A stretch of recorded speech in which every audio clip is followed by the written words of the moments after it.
ಗಟ್ಟಿಯಾದ ವಿಷಯವನ್ನೇ ಹೇಳು. ಈ ಹೆಣ್ಣಿನ ಪ್ರೇತ ಬಿಡ್ತೀನಲ್ಲೋ, ಹೆಣ್ಣಿನ ಪ್ರೇತ ಹಿಡಿದಿದೆ. ಹೌದದು ವಿಷಯ. ಒಬ್ಬಳು ಅನೈತಿಕ ವ್ಯವಹಾರ ಮಾಡಿದ ಹೆಣ್ಣನ್ನು ಇವ ಸುಟ್ಟು ಕೊಂದಿದ್ದಾನೆ. ಆಮೇಲೆ ಪ್ರೇತ ಬಾಧೆಯನ್ನು ಬಾಧಿಸ್ತಾ ಉಂಟು. ನಿನ್ನಲ್ಲೇನಾದ್ರೂ ಪರಿಹಾರ ಉಂಟು?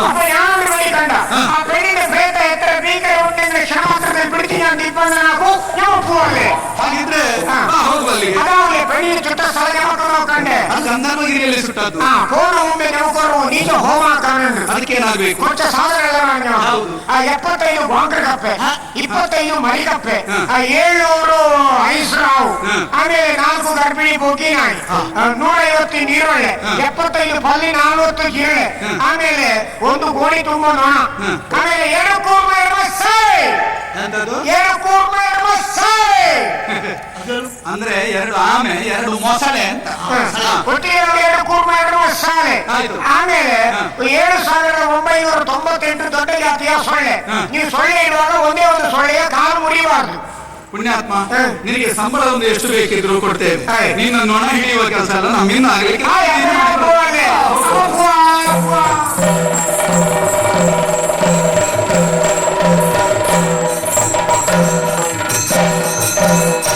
ನೋಡಿದ್ಯಾ, ಗಂಧರ್ವಗಿರಿಯ ಅರಮನೆ ಇದು. ಭಯಂಕರ ಅರಮನೆ.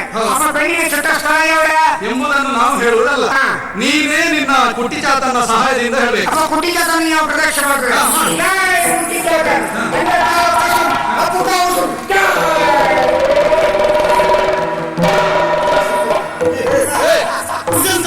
ಏನು ಇದು ನಿಮ್ಮ ಕುಟ್ಟಿ ಜಾತೆ. ಅದು ಜೀವಂತ ಜೀವಂತ ನಮಕ್ ಮಾತ್ರ ಅಡಿಯ.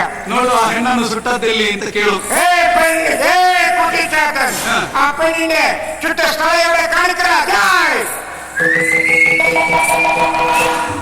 ಅವಡೆ ನೋಡ್ಕೊಂಡಲ್ಲೋ. ಹೌದು, ಇನ್ನೊಮ್ಮೆ ಕೇಳು. ಕುಟ್ಟಿ ಚಾತನ್ ಎವಡೆ ಕಾಣಿಕರ ಅವಡೆ ಕಾಣಿತು. ಇನ್ನೊಮ್ಮೆ ಕೇಳು.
ಬದುಕಿ ಬಂದಿಯಲ್ಲ, ಹೌದಾ?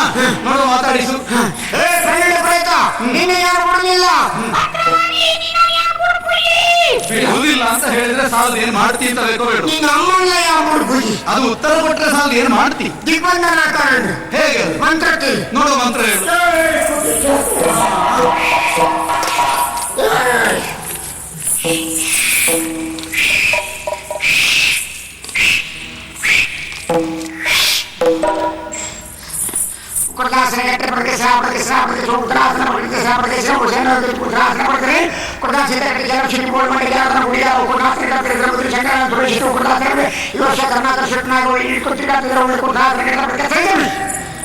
ಆಯ್ತಾ?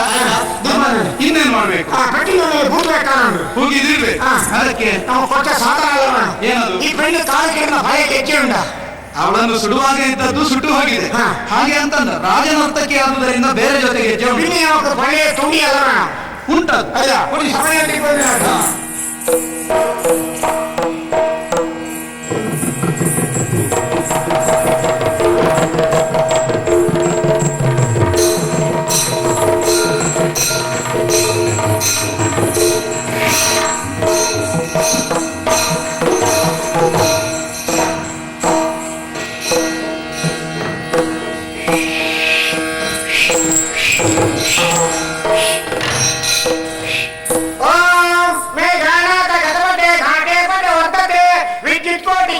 ಕೇಕಿಮಿತಿ ದೃಶ್ಯತೆ ಕೆಮ್ಮು ಕಚ್ಚೆ ಕಟಮುಖೋ ಕಾಕೋಮಕ ವರ್ತತೆ ಕಾಟು ಟೂಟು ಕೈಟೌ ಟಂಟ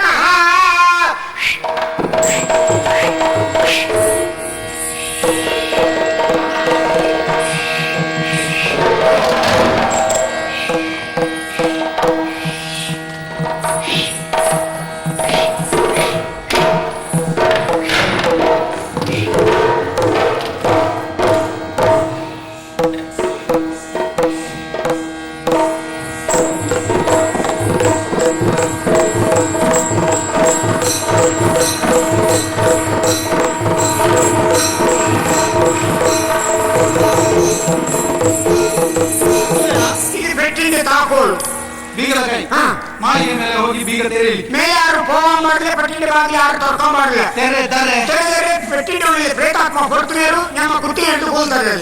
ಆದ್ರೂ ನಿನ್ನ ಗುಟ್ಟಿ ಜಾತ ಇದ್ದಾನೆ, ನಮ್ಗೆ ತೊಂದರೆ ಇಲ್ಲ. ನಿಮ್ಗೆ ಯಾರಿಗೆ ಏನು ತೊಂದರೆ ಇಲ್ಲ, ಇಡೀ ಕುಟುಂಬ ರಕ್ತಕಾರಿ ಸಾಯಿ ಮತ್ತೆ ತೊಂದರೆ ಇಲ್ಲ ಅಂತ ಯಾರಿಗೂ ನೋವಾಗುವುದಿಲ್ಲ. ಹಾಗೆ ಹೋಗ್ಬಾರ್ದು. ನೀ ಬಂದ ಕೆಲಸ ಆಯ್ತು. ನಮಗೆ ಸಂಬಳ ಯಾರು ಕೊಡ್ಬೋದ? ಸಂಬಳ ರಸನೆ ಕೊಡುವುದು, ಆದ್ರೆ ತೆಗೆದು ಕೊಡುವ ಕೆಲಸಗಳಂತಲ್ಲ. ಅಲ್ಲಿ ಕೋಶಾಗಾರದಲ್ಲಿ ರಾಜಭಂಡಾರಿ ಅಂತ ಇದ್ದಾನೆ. ಈ ರಾಜ ಹೇಳ್ತಾನೆ, ಆ ರಾಜಭಂಡಾರಿ ತೆಗೆದುಕೊಡ್ತಾನೆ.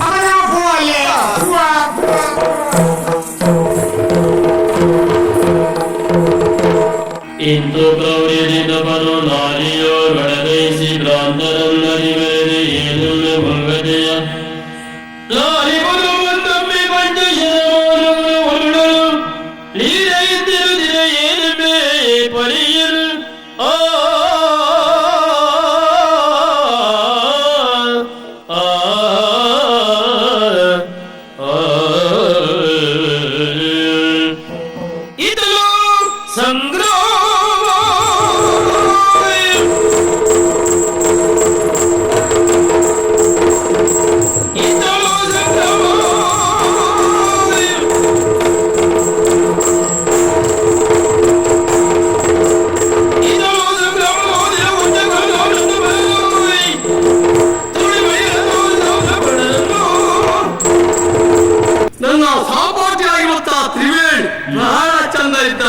ಒಮ್ಮೆ ಮಾತಾಡಿಸ್ಬೇಕು.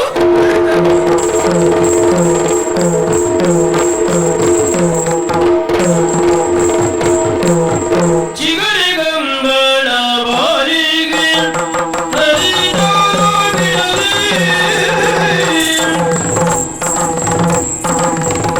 ಚಿಗರಿಗಂಗಳ ಬಾರಿಗೆ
ವಿಶಾಲ ವಿಶ್ವದ ಅನಂತ ಕೋಟಿ ಜೀವರಾಶಿಗಳಿಂದ ಸೃಷ್ಟಿಸಿದಂತ ಬ್ರಹ್ಮದೇವ ಅನಂತಕಾಲ ಚಿಂತಿಸಿ ಸೃಷ್ಟಿಸಿದರಾದರೂ ಪ್ರತಿವೇಳಿ ಜನಿಸಿದಂತ ಪ್ರತಿಯೊಬ್ಬ ಮನುಷ್ಯರು ಕೂಡ ತಾನು ಮಾಡುವಂತ ಕಾರ್ಯದಲ್ಲಿ ಯಶಸ್ಸು ಮುಂದನೆಯಿಂದ ಕಾಣಬೇಕು ಅಂತಾದ್ರೆ ತಂದೆ ತಾಯಿಯ ಪ್ರೇರಣೆ ಗುರು ಹಿರಿಯರ ಆಶೀರ್ವಾದ ಎನ್ನುವುದು ಅಗತ್ಯವಾಗಿ ಬೇಕು.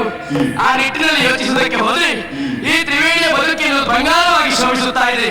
ಗುರುಮಠಕ್ಕೆ ಸೇರಿ ಕೆಲವು ವರ್ಷಗಳೇ ಕಳೆದು ಗುರುಗಳಿಂದ ವಿದ್ಯಾಭ್ಯಾಸವನ್ನು ಮಾಡುತ್ತಾ ಇದ್ದವಳು ನಾನು ಒಬ್ಬಳೇ ಅಲ್ಲ, ನನ್ನ ಆತ್ಮೀಯ ಗೆಳೆಯನು ಸಹಪಾಠಿಗಳಾಗಿ ಶ್ರೀಕಾಂತ್ ಜೊತೆಯಲ್ಲೇ ಇದ್ದಾನೆ. ಆದ್ರೆ ಇವತ್ತು ಇಷ್ಟು ಹೊತ್ತು ಇಲ್ಲಿ ಬರಬೇಕಾಗಿತ್ತು, ಯಾಕೆ ಬರಲಿಲ್ಲ?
ಚಂದದಿಂದ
ಏನು ತ್ರಿವೇಣಿ ಹಾ. ನನ್ನ ಸಹಪಾಠಿ ಅಲ್ವೇ? ಹೌದು ಎಷ್ಟು ಚಂದ್ವೇನಿ, ಹೌದಾ ಎಷ್ಟು ಅಂದವೆ, ಸರಿ ಸುಂದರವಾಗಿ ಶುಭ್ರವಾಗಿ ಕಣ್ಮರುವೆ. ಸರಿ ಯಾಕೆ ಹೋಗಿ ನೀನು ನೋಡುತ್ತಾ ಇದ್ದಂತೆ ನನ್ನ ತಲೆಯಲ್ಲಿ ಕೆಟ್ಟೋಗ್ಬಿಟ್ಟಿದ್ದೆ. ತಲೆ ಕೆಟ್ಟು ಹೋಗಿದ್ದಲ್ಲ ನೀನ್ ಕೆಡಿಸಿಕೊಂಡಿದ್ದು ಅಂತ ನಿನ್ನ ಮಾತಿನಲ್ಲೇ ಗೊತ್ತಾಯ್ತು. ಯಾಕೋ ಅದರಲ್ಲಿಯೂ ಹಾ. ಎಲ್ಲಲ್ಲಿ ಯಾರು ತಪ್ಪು? ಯಾರು? ಗಂಡು ಮಕ್ಕಳ ತಪ್ಪ, ಹೆಣ್ಮಕ್ಕಳ ತಪ್ಪ? ಏನ್ ಮಾಡಿದ್ದಾರೆ? ನಿಜವಾಗಿಯೂ ಗಂಡು ಕೆಲಸ ಹೆಣ್ಮಕ್ಕಳದ್ದೇ ತಪ್ಪು. ಏನಾಯ್ತು? ನಮ್ಮತ್ತ ಗಂಡು ಮಕ್ಕಳು ನೋಡ್ಲಿ ಅಂತ ಹಾ. ಅತಿ ಚಂದ ಮಾಡ್ಕೊಂಡು ಹೀಗೆ ಅದಕ್ಕೆ ಏನ್ ಹೇಳ್ತಾರೆ? ಅಂದಾಗ ಮನೆ ಅದೇ ನೀನು ತಪ್ಪು ತಿಳ್ಕೊಂಡಿದ್ದು. ಹಾ. ಹೆಣ್ಮಕ್ಳು ಚಂದ ಮಾಡ್ಕೊಂಡು ನಡೆಯುದಲ್ಲ, ಹೆಣ್ಮಕ್ಳು ನಡೆಯುದ ಹಾಗೆ ಅಂತ ಈಗ ತಿಳ್ಕೊ. ಏನಾಯ್ತು? ಈ ಸಂಗ್ರಾಮ ಬಂದದ್ದು ಯಾಕೆ? ಯಾಕೆ ಬಂದಿದ್ದು? ಮದುವೆ ಆಗುತ್ತೆ, ನಿನ್ನನ್ನೇ ಮದುವೆ ಆಗ್ಬೇಕು. ಹೌದಾ? ಹಾಗಾದ ಕಾರಣ ನನ್ನನ್ನು ಉಳಿಸುವಯ್ಯ. ಏನು?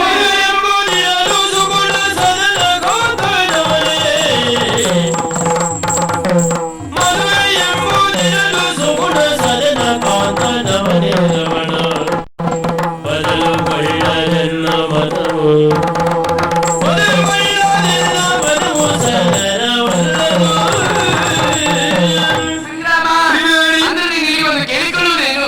ನಿನ್ನನ್ನ ಮದುವೆ ಆಗಬೇಕು ಅಂತ. ಹೊಸ ಬೆಳಕಂತ ಯಾರೇ ಆಗ್ಲಿ ಸಂತೋಷದಿಂದ ಮುಖಕ್ಕೆ ಮುಖ ಕೊಟ್ಟು ಮಾತನಾಡಬೇಕು ಅಂತ ಆದ್ರೆ ಮಾತನಾಡುವ ಗುಣ ಸ್ವಭಾವ ನಮ್ಮ ಮನಸ್ಸಿಗೆ ಇರಿಸಿರಬೇಕು. ಆ ಮತ್ತೆ ಸಂಗ್ರಾಮ ಗುಣ ಸ್ವಭಾವ ಅದೇ ನನಗೆ ಹಿಡಿಸುವುದಿಲ್ಲ ಅಂತ ಹೇಳಿದ್ದು. ಈ ಗುರುಮಠಕ್ಕೆ ಸೇರಿ ಇಷ್ಟು ವರ್ಷಗಳಲ್ಲೂ ಕೂಡ ನಿನ್ನಲ್ಲಿ ಸ್ನೇಹಿತರನ್ನು ಬೆಳೆಸಬೇಕು ಅಥವಾ ನಿನ್ನ ಸಹಪಾಠಿಯಾಗಿ ಸಂತೋಷದಿಂದ ಕಾಲ ಕಳೆಯಬೇಕೆನ್ನುವಂತ ಆಸೆ ನನಗಾಗುವುದಿಲ್ಲ. ಅಂತದ್ರಲ್ಲಿ ಮದುವೆಯಾಗಿ ಸಹ ಬಾಳ್ವೆಯನ್ನು ಸಾಗಿಸುವುದಕ್ಕಾಗ್ತದೇನು? ಹಂಗೆ ಮದುವೆ ಆಗುದಿಲ್ಲ. ಮದುವೆಯೇ ಆಗುವುದಿಲ್ಲ ಅಂತಲ್ಲ, ಈ ಗುರುಮಠದಂತ ಶಿಷ್ಯರಿಗೆಲ್ಲ ತಿಳಿದಂತ ವಿಷಯ ಗೊತ್ತಾ? ಏನು? ಈ ತ್ರಿವೇಣಿ ಶ್ರೀಕಾಂತನನ್ನ ಪ್ರೇಮಿಸುತ್ತಾ ಇದ್ದಾಳೆ, ಆತನನ್ನೇ ಮದುವೆ ಆಗುವುದು ಅಂತ. ಇದು ನಿನಗೂ ತಿಳಿದಂತ ವಿಚಾರ. ಇಲ್ಲಿಗೆ ಬಂದು ಬಾಯಿ ಬಂದಾಗಿ ಮಾತಾಡ್ತಾ ಇದ್ದೀರಾ, ಇದೆಲ್ಲ ಒಳ್ಳೆ ಹುಡುಗಿಂದ ಎಣ್ಣೆಯ ತೊಳೆದಿ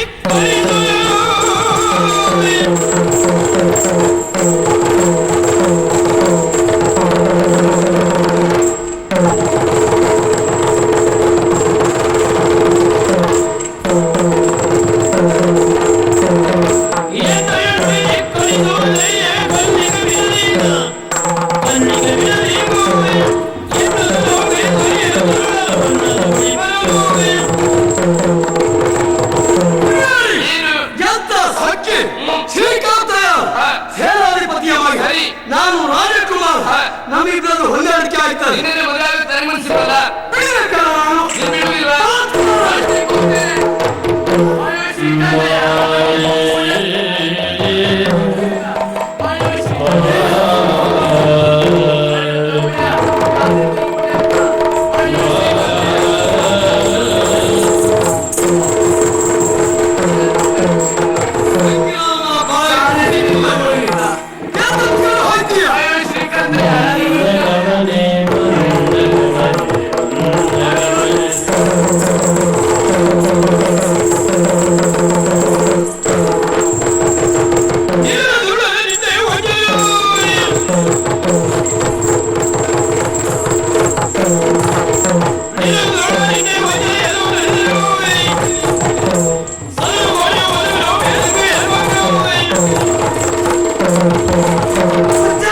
ಅಲ್ಲ ರಸಭಂಗ ಮಾಡಿದ್ರಿ. ನಿನ್ನ ಜನ್ಮಕ್ಕಿಷ್ಟು ಯಾಕೋ? ಅವಳ ಒಬ್ಬಳ ಆಡುವ ಆರ್ತನಾದವನ್ನು ಆಲಿಸಿ ಇತ್ತ ಕಡೆ ಧಾವಿಸಿ ಬಂದು ನೋಡಿದ್ರೆ ನೀನ ನಾನು ರಾಜಕುಮಾರ ಸಂಗ್ರಾಮ್. ಸಂಗ್ರಾಮ ಧಿಕ್ಕಾರವರು ನಿನ್ನ ಜನ್ಮಕ್ಕಿಷ್ಟು. ಯಾಕೆ? ಮಿತ್ರನನ್ನು ಒಂದೇ ಒಂದು ಕಾರಣಕ್ಕೆ ಬಿಡ್ತಾ ಇದ್ದೇನೆ, ಬದುಕುವ ಇಚ್ಛೆ ನಿನ್ನಿದ್ರೆ ಕಾಲಿ ಬುದ್ಧಿಯನ್ನು ಹೇಳು. ಏನು ಸಂಗ್ರಾಮ ಮನಸ್ಸು ಮಾಡುವುದು ಮುಗಿದೆ. ಬೇಕೇ ಬೇಕು. ವಿಚಾರ ಮಾಡಬೇಕಿತ್ತು ನೀನು. ಏನು? ಶ್ರೀಕಾಂತರಲ್ಲಿ ಅನುರಕ್ತರಾದವಳು ಅವಳು, ಅವನನ್ನೇ ಪ್ರೇಮಿಸ್ತಾಳೆ, ಅವನನ್ನೇ ಮದುವೆ ಆಗ್ತಾಳೆ. ಯಾರು ಮದುವೆ ಆಗ್ತಾಳೆ? ಶ್ರೀಕಾಂತ ಇರುವ ಶ್ರೀಕಾಂತ ಮದುವೆ ಆಗ್ತಾಳೆ. ಹೌದು. ಈ ವಿಷಯವನ್ನು ತಿಳಿದೇ ನಾನು ಹಾ. ಯೋಚಿಸಿದ್ದೆ. ಏನಂತ? ಶ್ರೀಕಾಂತ ಕೊಲ್ಲಬೇಕೆಂಬ ಕಾಣಿದ ಸಂಚನ್ನು ಮಾಡಿದ್ದ. ಈಗಾಗಲೇ ಶ್ರೀಕಾಂತ ಸತ್ತು ಮಾಡಿ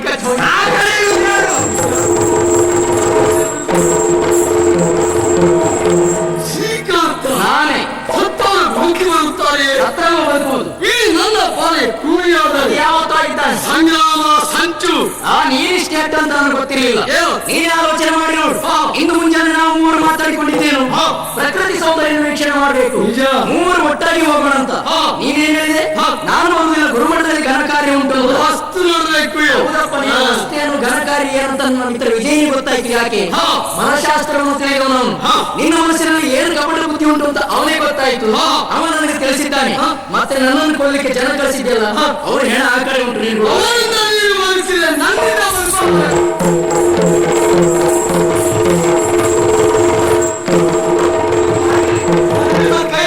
ಜಾಗ್ರತೆ. ಏನಾಗ್ತದೆ? ಏನ್ ಮಾಡ್ತಿ? ಶ್ರೀಕಾಂತ, ನಿನ್ನ ಜೀವನ ತುತ್ತ ತುದಿಯವರೆಗೆ ಕಷ್ಟವನ್ನೇ ಕಾಣುತ್ತೀಯ, ಸುಖವನ್ನು ಕಾಣಲಾರ. ಸಂಗ್ರಾಮದ ಪ್ರತಿಜ್ಞೆ ನೋಡ್ಕೊಂಡು ಆಗುತ್ತೆ. ಶ್ರೀಕಾಂತ, ತ್ರಿವೇಣಿ ಸರಿಯಾದಂತಹ ಸಮಯಕ್ಕೆ ಬಂದು ನನ್ನ ಮಾನ ಹಾಗೂ ಪ್ರಾಣವನ್ನು ಉಳಿದಿಯಾ ಕೃತಜ್ಞತೆಯನ್ನು ಸಲ್ಲಿಸುತ್ತಾ ಇದ್ದೇನೆ. ಸರಿ, ಇಲ್ಲ ಬರಲಿಕ್ಕೆ ಕಾರಣ ಉಂಟು. ನನ್ನ ಮನದ ಬಯಕೆಯನ್ನು ನಿನ್ನಲ್ಲಿ ಹೇಳಿಕೊಳ್ಳಬೇಕು ಅಂತ. ಈ ಮಧ್ಯೆ ನಾನೇ ಕೇಳಬೇಕು ಮಿತ್ರ, ಆ ಕಡೆ ಇರ್ತೇನೆ. ಇನಿಯ ಕೇಳೋ ಮನದೊಳಗೆ ಹೆಂಗೆ ಮೂಡಿದೆ, ಇನಿಯ ಕೇಳೋ ಮನದೊಳಗೆ ಹೆಂಗೆ ಮೂಡಿದೆ, ಮನದೆ ಹೆಂಗೆ ಮೂಡಿದೆ. ಜನಪದರು ಯಾರಲ್ಲ ನೀನು, ಜನಪದರು ಯಾರಲ್ಲ ನೀನು ಎನ್ನುವ ಹಲವೇ. ಜನಪದರು ಯಾರಲ್ಲ ನೀನು ಎನ್ನುವ ಹಲವೇ.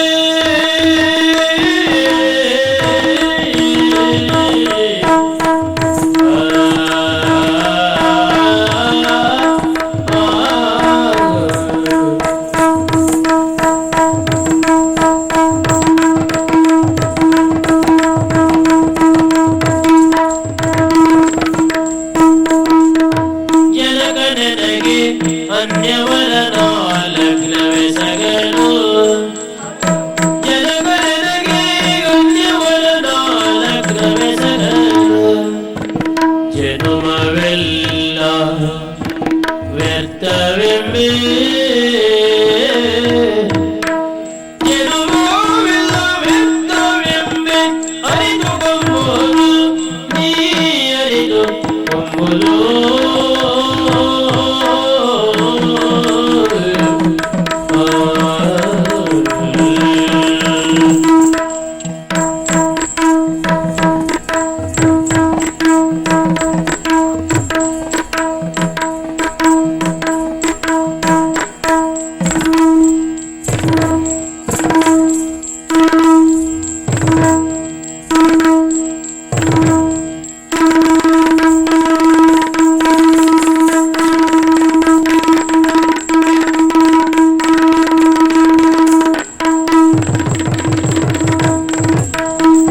ಇನಿಯ ಬೇರು ಮನದೊಳಗೆ ಶಂಕೆ ಮೂಡಿದೆ.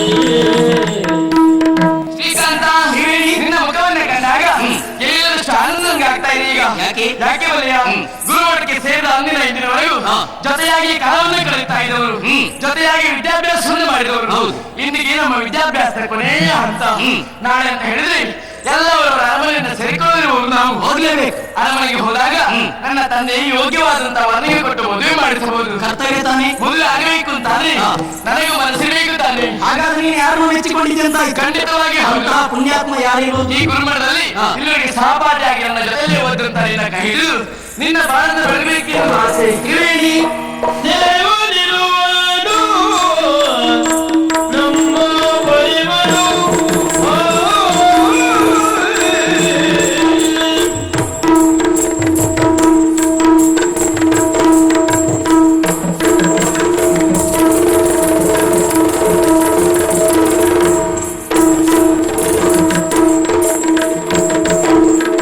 ದೇವನಿರುವನು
ಮನಸ್ಸಿನ ಭಾವನೆಗಳನ್ನ ಅರ್ಥೈಸಿಕೊಳ್ಳಲಿಕ್ಕೆ ಸಾಧ್ಯ ಅಂತ ಹೇಳಿದ್ರು. ಏನಂತ ತಿಳ್ಕೊಂಡೆ? ನಿನ್ನ ನಗು ಮುಖವನ್ನ ಕಂಡಾಗ ಸಂತೋಷದಿಂದ ಕುಳಿದು ಕುಪ್ಪಳಿಸುವುದನ್ನೆಲ್ಲ ನೋಡಿದಾಗ ನಾನು ಏನು ತಿಳಿದುಕೊಂಡೆ ಗೊತ್ತಾ? ನಿನ್ನ ಜೀವನದಲ್ಲಿ ಮದುವೆಯಂತ ಮಂಗಳ ಕಾರ್ಯ ಶುಭ ಕಾರ್ಯ ಆಗುದಿದ್ರೆ ಈ ತ್ರಿವೇಣಿಯೊಂದಿಗೆ ಅಂತ ತಿಳ್ಕೊಂಡೆ. ಅದು ನಿನ್ನ ತಪ್ಪು ಕಲ್ಪನೆ. ಯಾಕೋ? ತ್ರಿವೇಣಿ ಏನು? ವಿದ್ಯಾರ್ಥಿ ಜೀವನದಲ್ಲಿ ಗುರುಮಠದಲ್ಲಿ ಇರುವಾಗ ನೀನು ಮಾತ್ರ ನನ್ನನ್ನು ಪ್ರೀತಿಸಿದ್ದಲ್ಲ, ಸರಿ. ನಾನು ನಿನ್ನನ್ನು ಮನಸ್ಸಾರಿ ಪ್ರೀತಿಸಿದ್ದೇನೆ. ಜೀವನದಲ್ಲಿ ಮದುವೆ ಅನ್ನುವಂತ ಮೂರಕ್ಷರ ಸಂಸ್ಕಾರ ಆಗುದಿದ್ರೆ ಅದು ನಿನ್ನೊಂದಿಗೆ ಅಂತ ನಾನು ಆಲೋಚನೆ ಮಾಡಿದ. ಹೌದಾ? ಆದ್ರೆ ಆಮೇಲೆ ಗೊತ್ತಾಯ್ತು ಏನು? ನೀನು ನನ್ನ ಕೈಗೆ ಸಿಕ್ಕುವ ಕುಸುಮ ಅಲ್ಲ, ನೀನು ಗಗನ ಕುಸುಮ ಅಂತ. ಅಂದ್ರೆ ನೀನು ಆಕಾಶ, ನಾನು ಭೂಮಿ. ನಾನೊಬ್ಬ ಕೇವಲ ಸೇನಾಧಿಕಾರಿಯ ಮಗ. ಸರಿ. ಸೇನಾಧಿಕಾರಿಯ ಮಗನಾದಂತ ನನಗೆ ನಿನ್ನನ್ನು ಕೊಟ್ಟು ಮದುವೆ ಮಾಡಿಸ್ತಾರ? ಖಂಡಿತ ಸಾಧ್ಯ ಇಲ್ಲ. ಇನ್ನು ಕೊನೆಯದಾಗಿ ಒಂದು ಮಾತಾಡ್ತಾರೆ ಕೇಳು. ಏನು? ಪ್ರಪಂಚದಲ್ಲಿ ದೇವರೇ ಇರುವುದು ಸತ್ಯ ಅಂತಾದ್ರೆ ವಿಧಿಯ ಹಣೆ ಬರವನ್ನು ಯಾರಿಗೂ ಅಳಿಸ್ಲಿಕ್ಕೆ ಸಾಧ್ಯ ಇಲ್ಲ. ನಮ್ಮಿಬ್ಬರ ಮದುವೆ ಆಗಲೇಬೇಕಂತೆ, ಅಲ್ಲೇ ಹಾಗೆ ಆಗ್ತದೆ. ಏನೋ ಮಿತ್ರ, ಏನು? ನಿನ್ನ ಬಾಯಿಂದ ಇಂತಹ ಮಾತುಗಳೇ ಯಾಕೋ? ಇಲ್ಲದೆ ಹೋದ್ರೆ ನಿನ್ನ ಅಂತರಂಗದಲ್ಲಿ ನನ್ನ ಕುರಿತಾಗಿ ಇಂತಹ ಒಂದು ಸೂಕ್ಷ್ಮವಾದ ಭಾವನೆ ಇದೆ ಹೇಳು. ಇಲ್ಲದೆ ಹೋದ್ರೆ ನಿನ್ನ ಜೀವಕ್ಕೊಬ್ಬ ಜೀವ ಕೊಡುವ ಗೆಳೆಯ ನಾನಿದ್ದೇನೆ ಮರೆತು ಬಿಟ್ಟೆಯಾ? ಯಾವತ್ತೂ ಮಾಡಲಿಕ್ಕೆ ಸಾಧ್ಯ ಇಲ್ಲ. ಈ ಪ್ರಪಂಚದಲ್ಲಿ ರಕ್ತ ಸಂಬಂಧಕ್ಕಿಂತ ಸ್ನೇಹ ಸಂಬಂಧ ದೊಡ್ಡದು ಎನ್ನುವುದನ್ನು ತಿಳಿದುಕೊಂಡವರು ನಾವು. ದೇಹ ಎರಡಾದ್ರೂ ಜೀವ ಒಂದೇ ಮಂತೆ ಬಾಳಿ ಬದುಕನ್ನ ಸಾಗಿತ್ತಿದ್ದವರು ನಾವು. ಹಾಗಿದ್ದಾಗ ಭಾವೋದ್ವೇಗಕ್ಕೆ ವಶರಾಗಿ ಯಾಕೆ ಮನಸ್ಸನ್ನು ವಂಚಿಸಿಕೊಳ್ತಾ ಇದೆಯಾ ಗೆಳೆಯ? ಸ್ನೇಹ ಅಂತ ಹೇಳಿದ್ರೆ ಹೇಗೆ ಗೊತ್ತೇ? ಸುಖದಲ್ಲಿ ಸವಿಯುಂಡು ದುಃಖದಲ್ಲಿ ಪಾಲ್ಗೊಂಡು ಜೀವನದ ಕೊನೆಯ ತನಕ ಜೊತೆಯಾಗಿ ಆತ ಬರ್ತಾನೆಯೋ ಆತನೇ ನಿಜವಾದ ಸ್ನೇಹಿತ. ಖಂಡಿತ ತಿಳಿದುಕೊಳ್ಳಬೇಕಾದಂತ ಸತ್ಯ ಯಾವುದು ಗೊತ್ತೇ? ಈ ಧರೆಯಲ್ಲಿ ದೇವರಿರುವುದು ಸತ್ಯವಾದ್ರೆ ಆ ದೇವರೇ ನಮ್ಮನ್ನು ಕಾಯ್ತಾನೆ ಅನ್ನೋದು ಪರಮ ಸತ್ಯ. ಭರವಸೆಯ ಮಾತನ್ನು ಕೇಳ್ತೀಯ? ಏನು? ಕಾಣುವ ಪ್ರಪಂಚದಲ್ಲಿ ಕಾಣದಂತೆ ಕೈವಾಡ ಬಹಳಷ್ಟು ಇರ್ಬೋದು, ಹಾಗಂತ ನಿನ್ನ ಪ್ರೀತಿ ಯಾವತ್ತೂ ಸೋಲುವುದಿಲ್ಲ. ಯಾಕೆ ಅಲ್ಲಯ್ಯ? ದೇವರು ಕೊಟ್ಟ ವರಗಳಲ್ಲೇ ಶ್ರೇಷ್ಠವಾದ ವರ ಯಾವುದು ಗೊತ್ತೇ? ಅದುವೇ ನಿಷ್ಕಳಂಕವಾದ ಪ್ರೇಮ. ಅದೇ ದಾರಿಯಲ್ಲಿ ನೀನು ಮುಂದುವರಿತೀಯ ಅಂತ ಆದ್ರೆ ನೀನು ಸೋಲಾಗುವುದಿಲ್ಲ, ಸೋಲಿಕ್ ನಾನು ಬಿಡುವುದಿಲ್ಲ. ಯಾವ ರೀತಿಯಲ್ಲಿ ಮಿತ್ರ? ಎಲ್ಲಿಯವರೆಗೆ ಕೇಳ್ತೀಯ? ಒಂದು ವೇಳೆ ನಿಮ್ಮಿಬ್ಬರ ಮಧ್ಯೆ ನಡೆಯುವಂತ ಮದುವೆಗೆ ಸಂಗ್ರಾಮನಂತ ವಿಘ್ನದೋಷಗಳಿಂದ ಹಿಡಿದು ಅಡ್ಡಿ ಆತಂಕಗಳು ತೊಡಕು ತೊಂದರೆಗಳು ಒದಗಿ ಬಂದಲ್ಲಿ ನಾನೇ ಮುಂದಾಗಿ ನಿಂತು ನನ್ನ ಪ್ರಾಣ ಕೊಟ್ಟಾರ ಮದುವೆ. ಅಜರಾಮರವು ಈ ಸ್ನೇಹ ಚಿರನೂತನದ ಶುಭ ಸ್ನೇಹ ಎಲ್ಲೆಲ್ಲ ಬೇರವ ಎಲ್ಲರ ಕಾವನು ದೇವ. ಅಜರಾಮರವು ಈ ಸ್ನೇಹ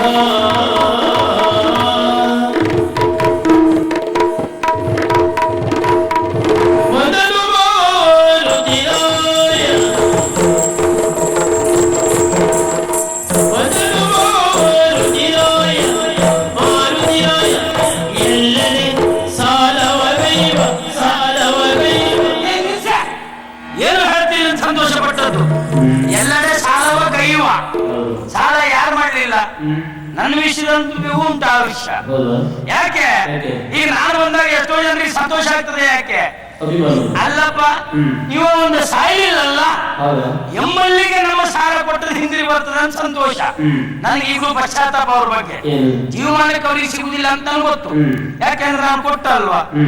ಈಗ ಒಂದೇ ಒಂದು ದಿವಸ ದೇವರನ್ನ ಆಯುಷ್ಯ ಹೆಚ್ಚು ಮಾಡುವಂತ ನಾನು ಕೇಳ್ಕೊಳ್ಳಿಲ್ಲ. ಯಾಕೆ? ನಮ್ಗೆ ಸಾಲ ಕೊಟ್ಟವರೇ ಪಾಪ ಕೇಳ್ಕೊಳ್ತಾ ಇದ್ದಾರೆ. ದಿವಸ ದೇವ್ರ ನಿಂತು ಕಟ್ಟಿ ಎತ್ಕೊಂಡವ್ರು ಬೇಡ್ಕೊಳ್ಳೋದೇನು ಗೊತ್ತಾ? ಆ ಪಾಪಿ ಮಗ 25,000 ಕೊಡ್ಲಿಕ್ಕೆ ಉಂಟು ದೇವ್ರೆ, ಅವನಿಗೆ ಮುಂದೆ ಏನು ಆಗುದು ಬೇಡ ಅಂತ ಬೇಡ್ಕೊಳ್ತಾರೆ. ನಮಗೆ ಹಣ ಕೊಟ್ಕೊಂಡು ಅವರೇ ಕೇಳ್ಕೊಳ್ತಿದ್ರು, ಮತ್ತೆ ನಾವು ಕೇಳುದು ಯಾಕೆ? ನೋಡಿ, ಒಂದು ಸಲ ಆರೋಗ್ಯ ಸರಿ ಇರ್ಲಿಲ್ಲ, ವೈದ್ಯರಲ್ಲಿ ಹೋದದ್ದು ನಾವು. ಯಾಕೆ?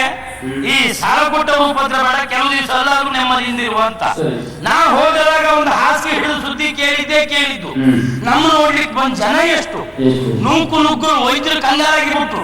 ಇಷ್ಟು ಸಣ್ಣ ಪ್ರಾಯದಲ್ಲಿ ಇಷ್ಟು ಗಳಿಸಿದ್ದಾನೆ ಅಂತಾದ್ರೆ ಜನ ಬಿಗು ಅಂತ ಲೆಕ್ಕ ಹಾಕಿದ್ರು. ಅಲ್ಲ, ಬಂದವರೆಲ್ಲ ಸಾಲ ಕೊಟ್ಟವರೇ ಬಿಟ್ರೆ ಬೇರೆಯವರು ಯಾರು ಬರಲಿಲ್ಲ. ಆದ್ರೆ ಇದನ್ನು ನೋಡ್ಕೊಂಡು ವೈದ್ಯರು ಗೌರವ ಕೊಡ್ಲಿಕ್ಕೆ ಶುರು ಮಾಡಿದ. ಆ ವೈದ್ಯರ ಹತ್ರ ಬಂದವರು ಹೇಳಿದ್ದೇನೆ ಗೊತ್ತಾ? ಎಷ್ಟು ಖರ್ಚಾದ್ರು ಕೊಟ್ಟಿಲ್ಲ, ಅವ್ರು ಉಳಿಸ್ಕೊಡಿ ಅಂತ ಕೇಳುದು ಪಾಪ ಅವರು. ಯಾಕೆ? ನಾವು ಉಳ್ಕೊಂಡ್ರೆ ಇವತ್ತೆಲ್ಲ ನಾಳೆ ಅದು ಸಿಗ್ತದೆ ಅನ್ನೋ ಸಂತೋಷ ಅವರಿಗೆ. ಹೋದ್ರು ಹೋಯ್ತಲ್ಲ, ಹಾಗಾಗಿ ಪಾಪ ಅವ್ರು ಹಾಕಿ ಕೇಳುದು. ಆದ್ರೆ ಇವರು ನಮ್ಮ ಬಗ್ಗೆ ತಿಳ್ಕೊಂಡಿದ್ದೇ ಬೇರೆ. ಇದನ್ನೇ ಬಳಸ್ಕೊಂಡು ಬರುವ ವೈದ್ಯರಿಗೂ ಇಟ್ಟಿದ್ದೇನೆ ನಾನು. ಆಕಸ್ಮಿಕವಾಗಿ ಬಂದದ್ದು ತಂದ ಹಣ ಬಲಿದಾಯ್ತು, ಬೇಸರ ಮಾಡ್ಕೊಳ್ಬೇಡಿ. ವಿಳಾಸ ಮತ್ತೆ ನಾವು ಪತ್ರ ಕೊಡ್ತೇನೆ. ನಮ್ಮನೆ ಜನ ಕಳಿಸಿ ಅಂದೆ. ವಿಳಾಸ ಹೇಳ್ಕೊಂಡ್ರು ಯಾರ ಮನೆಗೆ ಹೋಗ್ಲಿಕ್ಕೆ ಬಿಟ್ಟರೆ ನಮ್ಮನೆ ಸಿಗ್ಲಿಕ್ಕಿಲ್ಲ. ಮತ್ತೆ ಅವ್ರು ಹೇಳಿದ್ರು ತೊಂದರೆ ಇಲ್ಲ ಸ್ವಾಮಿ, ನಿಮ್ಮ ಮೇಲೆ ವಿಶ್ವಾಸ ಉಂಟು, ಮತ್ ಕೊಡಿ ಅಂದ್ರು. ಮತ್ ನಾನು ಆ ಬದಿ ಹೋಗೇ ಇಲ್ಲ. ನಮ್ದು ಮತ್ತೆ 25, 50, 75 ದೊಡ್ಡ ಮೊತ್ತ ಸಾಲ ಮಾಡಿದ್ದೇನೆ. ಯಾವನು ನಮ್ಗೆ ಇವತ್ತಿನವರೆಗೆ ಹೊಡೆಯಲಿಲ್ಲ ನೋಡಿ. ಹೊಡೆದ್ರೆ ನಮ್ಗೆ ಅನುಕೂಲ. ಒಂದೇ ಮಾತು, ಮೈ ಮುಟ್ಟದ ಯಾಕೆ ನೀನು? ಇವತ್ತೆಲ್ಲ ನಾಳೆ ಕೊಡ್ತಿದ್ದೆ, ಮೈ ಮುಟ್ಟದ್ರಿಂದ ಹಣ ಇಲ್ಲ ಜೈ ಅಂದ್ರೆ ಸೈ ಮುಗಿತಾರ. ಈಗ 25,000 2 ಪೆಟ್ನ ಉಳಿತದೆ ಅಂತ ದಿವಸ 4 ಜನ ಹೊಡೆಯಲಿ ನಮಗೆ, ಕೆಲವು ಉಳಿತದೆ. ಈ ದೊಡ್ಡ ಮೊತ್ತ ಕೊಟ್ಟವ್ರು ಹೊಡೆಯುವುದಿಲ್ಲ. ನಮ್ ಗಾಜರ ಈ 100 ಕೊಟ್ಟವ್ರು ಮೈ ಮೇಲೆ ಬೀಳುವುದು ಅವ್ರದ್ದೇ. ಮತ್ತೆ ಸಾಲ ಒಂದೇ ರೀತಿ ಮಾಡಿದ್ರೆ ಆಗ್ಲಿಕ್ಕಿಲ್ಲ ನೋಡಿ. ಒಂದ್ಸಲ ಬಂಗಾರದ ಉಂಗ್ರ ಮಾಡಿಸ್ಕೊಳ್ಳೋದು, ಬಣ್ಣ ಅಷ್ಟೇ, ಉಂಗ್ರ ಬಂಗಾರದ್ದಲ್ಲ. ದಿನಸಿ ಅಂಗಡಿಗೆ ಹೋಗಿ ಬೇಕಾದ ಎಲ್ಲ ಸಾಮಗ್ರಿ ತಗೊಂಡು ಮೇಲೆ ಕೈ ಹಾಕ್ದವ್ರು ಮಾಡಿ ಏಕೆ ಅವ್ರೆ ಇದು ಹಣ ಬಿಟ್ಟು ಬಂದೆ, ಉಂಗ್ರ ಇಟ್ಕೊಳ್ಳಿ ಅಂತ ಕೊಡ್ಬೇಕು. ಕೆಲವರು ಮತ್ ಕೊಡಿ ಅಂತಾರೆ. ಮತ್ ಕೊಡಿ ಅಂದ್ರೆ ನಾವು ಸಿಗ್ಲಿಕ್ಕಿಲ್ಲ. ಇನ್ನು ಕೆಲವರು ನಿಮ್ಮಂತವ್ರು ಕೆಲವು ಜನರು ನೋಡಿದ್ದೆ ಮಗನೇ ಇಟ್ಟು ಹೋಗು ಅಂತ ಹೇಳ್ತಾರೆ. ಇಟ್ಟು ಬರ್ತೇ ಇರೋದು ಮಾತೇ ಇಲ್ಲ. ಎಷ್ಟು ಕಾಲ ಆದ್ರೂ ನಾವೇ ಹೋಗುದಿಲ್ಲಲ್ಲ. ಆಗ ಕಂಗಾರು ಬಿದ್ದು ಉಂಗ್ರ ಪರೀಕ್ಷೆ ಮಾಡಿ ಸತ್ಯ ವಿಷಯ ಗೊತ್ತಾದ್ರೆ ನಮ್ಗೆ ಹುಡುಕ್ಲಿಕ್ಕೆ ಶುರು ಮಾಡ್ತಾರೆ. ನಮ್ಮ ಪುರುಷೋತ್ತಿಂದೇ ಕರೆ ಉತ್ತರ ಒಂದೇ, ಸದ್ಯಕ್ಕೆ ನೀವು ಪ್ರಯತ್ನಿಸುವ ಚಂದಾದಾರರು ತಿಂಡಿ ತಿಂತ ಇದ್ದಾರೆ. ಬಳಿಕ ಪ್ರಯತ್ನಿಸಿ, ಮತ್ತು ಪ್ರಯತ್ನಿಸಿದ್ರ ವ್ಯಾಪ್ತಿ ಪ್ರದೇಶದಿಂದ ಹೊರಗಿದ್ದಾರೆ. ಇವರು ಜೀವಮಾನಕ್ಕೆ ಒಳಬರ್ಲಿಕ್ಕಿಲ್ಲ. ಹೆಚ್ಚಾಗಿ ವ್ಯಾಪ್ತಿ ಪ್ರದೇಶದಿಂದ ಹೊರಗೆ ಅಂತ ಬಂತ ಜನ ಗಂಡಾಂತರದ ಅಂತಲೇ ಅರ್ಥ. ಮತ್ತೆಲ್ಲ ಬೇಡ ಹೋಗಿ ಎಲ್ಲಾರು ಮತ್ತೆ ಸಿಕ್ಕಿದೆ ಅಂತಾದ್ರೆ ಉಂಗ್ರ ತೆಗೆದು ಮುಸುಡಿ ಬಿಸಾಡ್ತಾರೆ ಅವರು. ನಾನು ಕೊಡ್ತೇನೆ, ಯಾಕೆಂದ್ರೆ ನಮ್ಗೆ ಬೇರೆಯವರಿಗೆ ಕೊಡ್ಲಿಕ್ಕೆ ಬೇಕಲ್ಲ. ನಮ್ಮ ಜೀವಮಾನ ಇಡೀ ಇದೇ ಆಯ್ತು. ಎಷ್ಟೋ ಬಾರಿ ಮೋಸ ಆಗಿದೆ, ಕೊಟ್ಟವರಿಗೆ ಕೊಟ್ಬಿಟ್ಟು ತಿನ್ನೋದುಂಟು. 2ನೇ ಸಾರಿ ತಂದೆಯ ಮಗನೇ ಅಂತ ಒಂದು ಬಿಟ್ಟ, ಮತ್ತೆ ಅಲ್ಲಿ ತೆಗೆದುಕೊಂಡು ಬರ್ತೇ ಇರೋದು. ಈಗ ಸದ್ಯದ ಸಮಸ್ಯೆ ಅಂತ ಹೇಳಿದ್ರೆ ನನ್ನ ಆತ್ಮೀಯ ಅಂತ ಶ್ರೀಕಾಂತ್ ಹೇಳಿ ಕಳಿಸಿದ್ದಾನೆ. ಅವನಿಗೂ ಕೆಲವು ಕೊಡ್ಲಿಕ್ಕೆ ಉಂಟು. ಆ ದೇವರೇ ಕಾಪಾಡಬೇಕೆ ಬಿಟ್ಟರೆ ಮನುಷ್ಯರಿಂದ ಸಾಧ್ಯ ಇಲ್ಲ.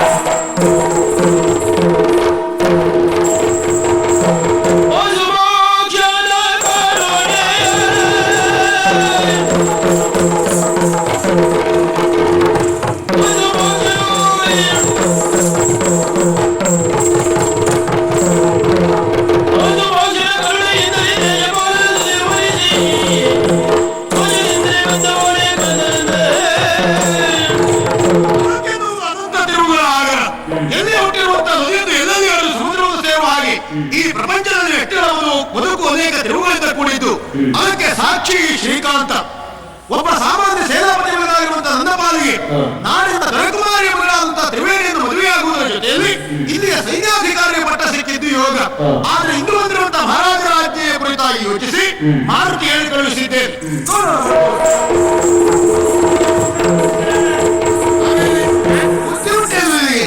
ಹೇಳಿ ಕಳುಹಿಸಿ ಸಮಯ ಎಷ್ಟು ಕಾದು ಹೋಯ್ತು. ಈಗ ನೀವು ಬರುವುದು ಯಾಕೆ ಗೊತ್ತಾಯ್ತು? ಎಷ್ಟು ಉಂಟು? 3,000. ಈಗ ಒಂದು 2 ಕೊಡಿ. ಈಗ ಮೊದಲಿನದ್ದೇ 3 ಉಂಟು ಅಂತ ಹೇಳ್ತೇನೆ, ಮತ್ತೆ 2 ಯಾರು ಕೊಡ್ತಾರ? ಮನೆ ಮೇಲೆ ಸಾಲ ತೆಗೆದು ಎಲ್ಲ ಕೊಡುವಂತ ಮಾಡಿದ್ದು. ಕಾಗದ ಪತ್ರ ಸರಿ ತಂದು ತೋರಿಸಬೇಕು ಅಂತ ಹೇಳಿದ್ರು. ಹೌದು, ಸರಿ ಮಾಡ್ಕೊಳ್ಳಿಕ್ಕೆ 1,500 ಖರ್ಚು ಉಂಟು. ಮತ್ತೊಂದು 500 ಬೇರೆ ತಾಪತ್ರೆ ಉಂಟು. 2 ದಿವಸ ಇದ್ದದ್ದು. 2 ಕೊಟ್ರೆ ಬಂತೆ. ಸ್ವಲ್ಪ ಸುಮ್ಮನಿರ್ತೀಯ. ನೀನ್ ಹೇಗೂ ಹಿಂತಿರುಗಿ ಕೊಡುವುದಿಲ್ಲ ಅನ್ನೋದು ನನಗೆ ಮೊದಲೇ ಗೊತ್ತಿದ್ದರಿಂದ ಕೃಷ್ಣಾರ್ಪಣ ವಸ್ತು ಅಂತ ನಾನು ಬಿಟ್ಟಿದ್ದೇನೆ ಅದನ್ನು. ನಾವು ಕೊಡುವವರಿಗೆ ದೇವರು ಇದೇ ಬುದ್ಧಿ ಕೊಡ್ಲಿ. ಎಲ್ಲರಿಗೂ ಕೊಡ್ತಾನೋ ದೇವರು ಇಲ್ಲೋ ನನಗೆ ಗೊತ್ತಿಲ್ಲ. ಈಗ 2 ಕೇಳಿದ್ ಯಾಕೆ ಅಂದ್ರೆ ಮತ್ತೆ ನಿನಗೆ ಇನ್ನೊಂದು ಕೊಡ್ಬೇಕು ಅಂತ ಅದು ನೀ ಕೇಳಬಾರ್ದು ಅಂತ ಮತ್ತೆ ಅದಕ್ಕೆ ಇದ್ದು ನಾನು ಬುದ್ಧಿವಂತಿಕೆ ಮಾಡಿದೆ. ಪರಿಸ್ಥಿತಿಯ ಏನೋ ಮೊದಲಿಗೇಳು ಮಿತ್ರ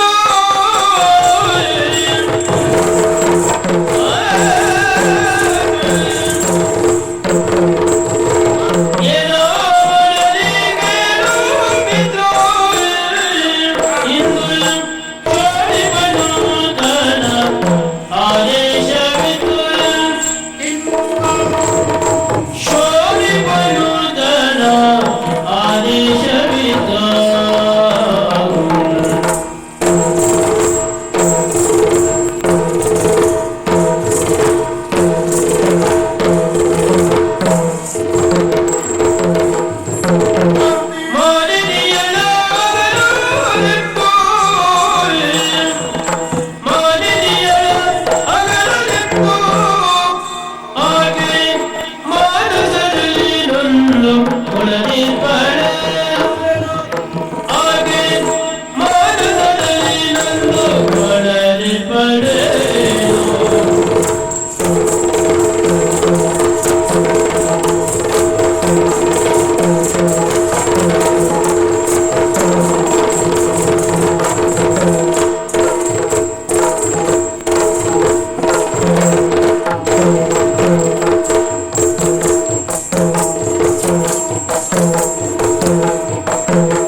ಭವಿಷ್ಯದ ಕುರಿತಾಗಿ ಆಲೋಚಿಸಿರುವಂತಹ ನಾವು ದಂಪತಿಗಳು ಅನೇಕ ರೀತಿಯ ಕನಸುಗಳನ್ನು ಕಾಣುವುದು ಸಾಧ್ಯ.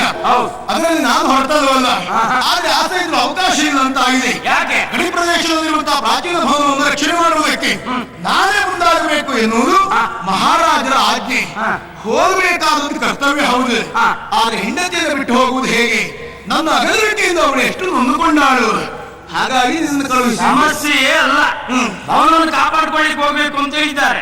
ಯುದ್ಧ ನಿರ್ಮಾಣ ಏನೋ ಆಗ್ತದೇನೂ ಇಲ್ಲ. ಈಗ ಹೋಗುವಾಗ ನೀನ್ ಹೆಂಡತಿ ಕರ್ಕೊಂಡೇ ಹೋದ್ರೆ ಅನುಕೂಲ ಆಗ್ತದೆ ಏನು ಗೊತ್ತಾ? ಏನು? ಕಲ್ಲು ಹೊಡೆದು ಒಂದಾದ್ರು ಬೀಳು ಹಣ್ಣು ಎರಡು. ಸ್ವಾಮಿ ಕಾರ್ಯ ಸ್ವಕಾರ್ಯ, ಮಧುಚಂದ್ರ ಕೆಂಪು ಕರ್ಕೊಂಡೇ ಹೋಗು. ಒಪ್ಪದೇ ಇದ್ರೆ ಒಬ್ಬನೇ ನಮಸ್ಕಾರ ಮಾರುತಿ ಅಂತ ನನ್ನ ಸ್ನೇಹಿತ. ಮತ್ತೆ ನಮ್ಮ ಮುಂದಿನ ವಿಷಯ ಬೇಡ. ಸ್ವಾಮಿ, ನಿಮ್ಮೆಲ್ಲ ಮಾತ್ರ ಆಲಿಸಿಕೊಂಡು ಬಂದೆ. ಯಾವ ಬಗ್ಗೆ ಆಲೋಚನೆ ಹೆಂಡತಿ ಹೇಗೆ ಬದುಕಬೇಕು, ಚೆನ್ನಾಗಿ ಬದಲು ನಿಮ್ಮನ್ನೇ ಅನುಸರಿಸಿಕೊಂಡು ಬರ್ತೇನೆ. ಯಾವ ರೀತಿಯಾಗಿ ಶೀಲೆ ಜಾನಕಿ ಶ್ರೀರಾಮೊಟ್ಟಿ ಹೇಗೆ ಕಾಲಿಗೂ ಸಹ ಹೋಗಿದ್ದಾಳೋ ಅದೇ ರೀತಿಯಾಗಿ ನಿಮ್ಮೊಟ್ಟಿ ನಾನೂ ಬರ್ತೇನೆ. ರಾಮನಿಗೆ ಎರಡು ಹೆಂಡ್ರನ್ನ ಯಾರು ಹೇಳಿದ್ರ? ಶೀಲೆ ಜಾನಕಿ. ಶೀಲೆಯಾದ ಜಾನಕಿ, ಜಾನಕಿಯ ಕುರಿತಾಗಿ ಇರುವಂತಹ ವಿಶೇಷಣೆ ಇದು. ಆಮೇಲೆ ಅವಳಾಡಿರುವಂತಹ ಮಾತು ಇಲ್ಲಿಯ ಸಮಯಕ್ಕೆ ನಮ್ಮ ಮೂವರಿಗೆ ಎಷ್ಟು ಹೊಂದಾಣಿಕೆ ಆಗ್ತದೆ ಗೊತ್ತಾ?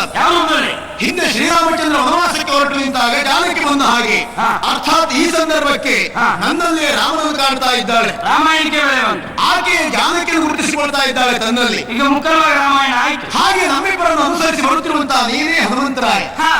ಪೂರ್ಣ ರಾಮಾಯಣ ಆಯ್ತು. ಪೂರ್ಣ ಹೋಯ್ತೀಗ. ಯಾಕೆ? ನೀನು ರಾಮಾಯಣ ಪುಸ್ತಕ 15 ದಿವಸಕ್ಕೊಂದ್ಸಲ 4 ಪುಟ ನಿತ್ಯನಲ್ಲೇ ಓದಿದ್ದ. ಯಾಕಂದ್ರೆ ಹೋದ ರಾಮ ಕಾಡಿ ಹೊರಟಾಗ ಸೀತೆ ಮತ್ತು ಲಕ್ಷ್ಮಣ ಒಟ್ಟಿಗೆ ಬಂದದ್ದು ಹೌದು. ಹನುಮಂತ ಕಥೆಯನ್ನು ಮುಂದೆ ಸಿಕ್ಕಿದ್ದು. ನಿನಗೆ ಮನೆಯಿಂದ ಹೊರಬೇಕಿದ್ರೆ ಹನುಮಂತ ಸಿಕ್ಕರೆ ಯಾಕೆ? ಈಗ 4 ಪುಟ ಓದಿದೆ ಗೋಳು. ನೀನ್ ಬಹಳ ತಿಳಿದವ್ರು ಹಾಗೆ ಮಾತಾಡ್ಬೇಡ. ರಾಮಾಯಣ ನಾನು ಓದಿದ್ದೇನೆ, ಅರ್ಥ ಮಾಡ್ಕೊಂಡಿದ್ದೇನೆ. ಹನುಮಂತ ಸಿಕ್ಕಿದ್ದ ಆಮೇಲೆ ಮಂಚಪಟ್ಟಿಯೋಳು ತಲೆ ಪಂಚವಟಿಯೋಳು. ಆದ್ರೂ ನಾನೀಗ ಹೇಳಿದ್ದೆ ಯಾಕೆ? ನಾನು ನಿನಗೆ ಹೃದಯದಿಂದ ಕೊಟ್ಟಿರುವಂತಹ ಸ್ಥಾನ ತಮ್ಮನ ಸ್ಥಾನ, ಲಕ್ಷ್ಮಣನ ಸ್ಥಾನವೇ. ಆದ್ರೂ ನಿನ್ನ ಮುಖ ನೋಡಿದ್ರೆ ಮಾತ್ರ ನನಗೆ ಹನುಮಂತದ್ದೇ ನೆನಪಾಗುವುದು. ಪುಣ್ಯಾತ್ಮ, ನಿನ್ಗೆ ಆಂಜನೇಯ ದೇವರ ಹರಕೆ ಬಾಕಿ ಎಲ್ಲೋ ಎಣ್ಣೆ ಹಾಕೊಡ್ತೆ ಹೇಳುವುದು ಹಾಗೆ ಉಳ್ಕೊಂಡಿದೆ. ಹಾಗೇನಿಲ್ಲ. ಒಟ್ಟಿಗೆ ಬರ್ತೀಯಾ? ನನಗೂ ಬರುವುದು ಅನಿವಾರ್ಯ. ಯಾಕೆ? ನನ್ನ ಅಭಿಮಾನಿಗಳು ಹುಡುಕ್ತೇ ಇದ್ದಾರೆ. ಅಂದ್ರೆ ಬಹುಶಃ ಸನ್ಮಾನ ಕಾರ್ಯಕ್ರಮ ಸಿಕ್ಕಿದ್ರೆ ಸನ್ಮಾನ ಪುರುಷತ್ತೇ ಇಲ್ಲ. ನಮಗೂ ನೋಡುವಂತ ಯೋಗ ಭಾಗ್ಯ. ಏನೇನೆಲ್ಲ ನೆನಪಿನ ಕಾಣಿಕೆ ಕೊಡ್ತಾರೋ, ಯಾವ್ಯಾವ ಜಾತಿಯ ಆಹಾರ ಬೀಳ್ತದೋ ಅದು ಜಾತಿದಲ್ಲಿ ಯಾರು ಕೈ ಮುಟ್ಟುದಲ್ಲ ಅಂತದಲ್ಲೇ ಬೀಳ್ತದಂತ. ಈಗ ಅರ್ಥ ಆಗಿಲ್ವಾ? ಒಂದು ಸಾಲ ಕೊಟ್ಟವ್ರು ನನ್ನ ಹುಡುಕ್ತಾ ಇದ್ದಾರೋ, ಅದು ನಿಮ್ಮೊಟ್ಟಿಗೆ ಬರೋದ್ರಿಂದ ಅವರು ಉಪದ್ರ ತಪ್ಪು. ಆದ್ರೂ ಹೋದ್ರೆ ಯಾವ್ದೇ ಕಾರಣಕ್ಕೂ ನನ್ನ ಸಾಲ ಸುದ್ದಿ ಮಾತಾಡಬಾರ್ದು. ಮಾತಾಡಿದ್ರು ಉಂಟಲ್ಲ, ಮಾತಾಡಿದ್ರೆ ಸಂಜೀವನಿ ಕಟ್ಟಿ ತರಲಿಕ್ಕೂ ಹನುಮಂತ.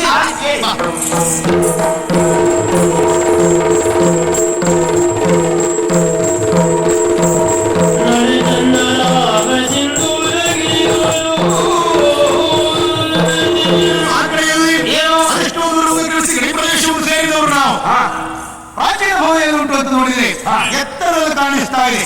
ಆದ್ರೆ ಯಾಕೆ ಒಂದು ರೀತಿಯಲ್ಲಿ ಅನುಮಾನ. ನನಗೆ ಆಸೆ ಇಲ್ಲ, ಸಂಬಂಧಪಟ್ಟ ವಸ್ತು ಕೇಳುವುದು ಒಳ್ಳೆ.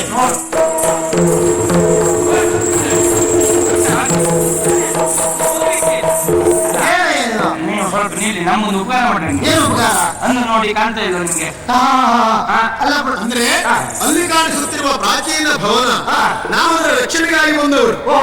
ಆದ್ರೆ ಆ ಭವನದ ಕುರಿತಾಗಿ ಕೆಲವಷ್ಟು ವಿಚಾರ ನಿಮಗೆ ತಿಳಿದ್ರೆ ಕೇಳಬೇಕೆನ್ನುವಂತ ಇಚ್ಛೆ ನಮ್ಮದೇ. ಹೊಸವರು ಹೌದು. ಅಯ್ಯೋ ಬೇಡಯ್ಯ. ಯಾಕೆ? ಬೇಡ ಬೇಡವಪ್ಪ, ಆತದೆ ಕೇಳ ಬೇಡವಪ್ಪ, ಆತದೆ ಕೇಳ ಬೇಡವಪ್ಪ, ಮಾಡಬೇಡ ಅವನ ಕಡೆಗೆ ನೋಡಬೇಡವಪ್ಪ. ಅದ್ಭುತದ ಭವನ, ಅದ್ಭುತದ ಭವನ, ಆದರೂ ಅದು ಮಾಡಬಹುದು. ಅದ್ಭುತದ ಭವನ, ಆದರೂ ಅದು ಭೂತ ಭವನ. ಅರಗಳ ತೆರೆಯದ ಮನುಜರು ಸುಳಿಯದ ಇದು ವಿಸ್ಮಯ ತಾಣ, ಇದು ವಿಸ್ಮಯ ತಾಣ. ಬೇಡ ಬೇಡವಪ್ಪ, ಆಗದೆ ಬೇಡ ಬೇಡವಪ್ಪ. ಅಯ್ಯ, ಈಗ ನೀವು ಹೋಗಿ ಹೋಗಿ ಆ ಭವನ ವಿಷಯ ಕೇಳ್ತಾ ಇದ್ದೀರಿ. ನನಗೆ ಅರ್ಥ ಆಯ್ತು.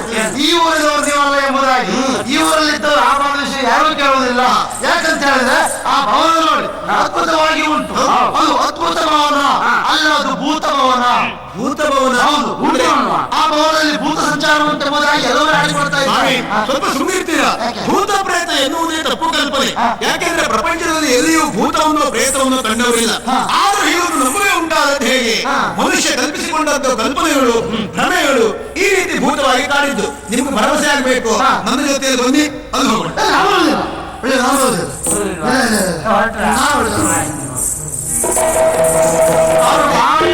ಭೂತ ಉಂಟು ನೂರು ಸತ್ಯ. ಆದ್ರೆ ನನ್ ದಾರಿ ಖರ್ಚಿ ಕೊಡು, ನಾ ಮನೆ ಹೋಗ್ತೆ ಕೊಡಿ ಕಳಿಸಿ ನಮ್ಮ ಗಂಡ ಅಂತ ಮತ್ತೆ ಸಾಲಗಾರರ ಕಣ್ಣೀರು ಹಾಕುದು ಬೇಡ. ಅವ್ರು ಹೇಗೆ ಇಷ್ಟ ಕಣ್ಣಾಗ ಹಾಕೋದಿಲ್ಲ. ಆದ್ರೆ ನಾವು ಸತ್ಯ ವಿಚಾರ ತಿಳಿಯಬೇಕು ಅಂತ ಆದ್ರೆ ಹಿಂದೆ ಗ್ರಾಮಾಧಿಕಾರಿಗಳು ಸಾಕೇತರಾಯರು ನಮ್ಮ ಮಾವ. ಕೇಳೋಣ.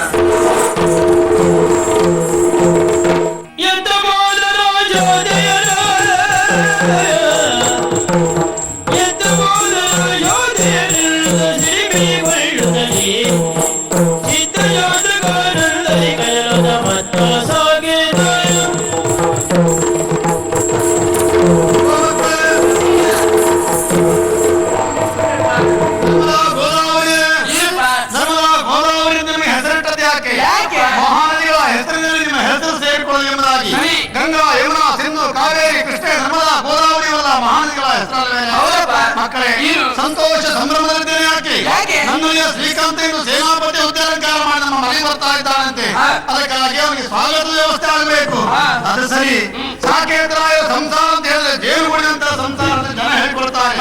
ಈ ಜೇನುಗೂಡಿನಲ್ಲಿ ಪ್ರಧಾನವಾದ ಹುಳು ಯಾವುದು? ರಾಣಿ ಹುಳು ಕಾಣ್ತಿಲ್ವಲ್ಲ?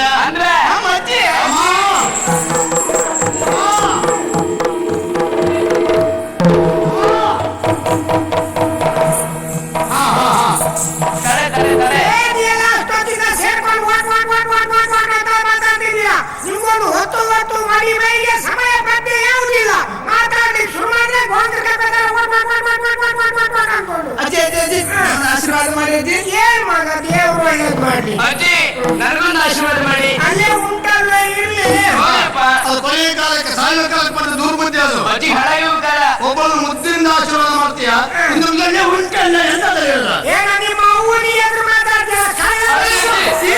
ಆ ಸೀರೆ ಒಂದು ಬಿಡಿ. ನಮ್ಗೆಲ್ಲ ಈ ಪ್ರಾಯದಲ್ಲಿ ಏನಾಗ್ಬೇಕು? ವಯಸ್ಸಾಗಿ ನೀನ್ ಹೇಳ್ಬೋದು, ನಿನ್ ಪ್ರಾಯದ ಎದುರಿಗೆ ಬಂದು ಅವ್ರ ಕತೆ ಏನಾಗ್ತದೆ ಹೇಳು. ತೋಡಿದಾರಿ ನಂಗೇನು ಯಥಾರ್ಥವಾಗಿ ಹೇಳು. ಕಪ್ಪೆ ಶಾಪ ನಿನಗೆ ಎಷ್ಟೊತ್ತು ಹೊಸ ಬಿಟ್ಟಿದ್ದವಳು ನೀನು, ಇನ್ನೆಷ್ಟೊತ್ತು ಉಂಟು ಇನ್ನೇನು ಗೊತ್ತಿಲ್ಲ. ನಿಮ್ಮ ಊರಿ ಎದುರು ಮಾತಾಡಿದ್ರೆ ಓದ್ಕೊಳ್ತಾರೆ.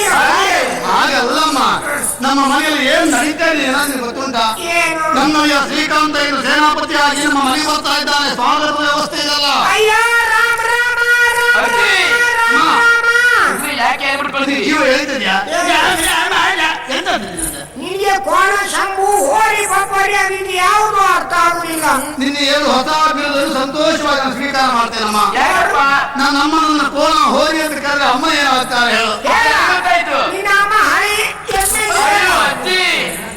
ನೋಡುವಾಗ ನಿನಗೆ ಒಂದು ಉದಾಹರಣೆ ಕೊಡ್ತೇನೆ. ಬೆಕ್ಕಿನ ಮುಂದೆ ಹಾಲಿಟ್ರೆ ಅದು ಕುಡಿಯದೇ ಇರ್ತದ? ಹಸಿರಾದ್ರೆ ಕುಡಿತದಮ್ಮ. ಅದು ಬಾವಿಯಿಂದ ಬಾಂಕರ್ ಕಪ್ಪೆ ನೀರು ಕುಡಿಯದೇ ಇರ್ತದ?